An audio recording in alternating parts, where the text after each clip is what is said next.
തൻ്റെ കണ്ണടയും മുമ്പ് Ajanur government fisheries U P സ്കൂളിനെ വാടക കെട്ടിടത്തിൽ നിന്നും മോചിപ്പിക്കണമെന്നത് കൃഷ്ണൻ ആയത്താരുടെ ആഗ്രഹമാണ്. 77 വർഷമായി വാടക കെട്ടിടത്തിൽ പ്രവർത്തിക്കുന്ന വിദ്യാലയത്തിന് സ്വന്തം കെട്ടിടം പണിയാൻ 2 മാസം മുമ്പ് ജനകീയ കമ്മിറ്റി രൂപീകരിച്ച് തീരുമാനിച്ചിരുന്നു.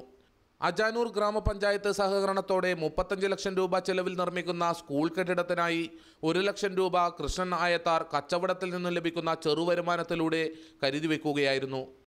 ഞാൻ എൻ്റെ ചെറിയ പ്രവർത്തനത്തിൻ്റെ ഫലമായി ചെറിയ കച്ചവടം തുടങ്ങിയതിൽ നിന്ന് കിട്ടിയ മെച്ചമുണ്ടാക്കിയ സംഖ്യയിൽ നിന്ന് ഞാൻ 1 ലക്ഷം രൂപ ഈ സ്കൂളിന് വേണ്ടി സമർപ്പിക്കുകയാണ്. റവന്യൂ മന്ത്രി ഇ ചന്ദ്രശേഖരൻ കാഞ്ഞങ്ങാട്ടെ ആയത്താരുടെ വീട്ടിലെത്തി തുക ഏറ്റുവാങ്ങി. 1940 ആരംഭിച്ച വിദ്യാലയത്തിലെ രജിസ്റ്ററിൽ 6-ാം നമ്പർ വിദ്യാർത്ഥിയാണ് ഇദ്ദേഹം. അജാനൂർ കുറുമ്പ ഭഗവതി ക്ഷേത്ര സ്ഥാനികൻ കൂടിയാണ് കൃഷ്ണൻ ആയത്താർ. സുനിൽ കുമാറിനോടൊപ്പം റിപ്പോർട്ടർ, കാസർഗോഡ്.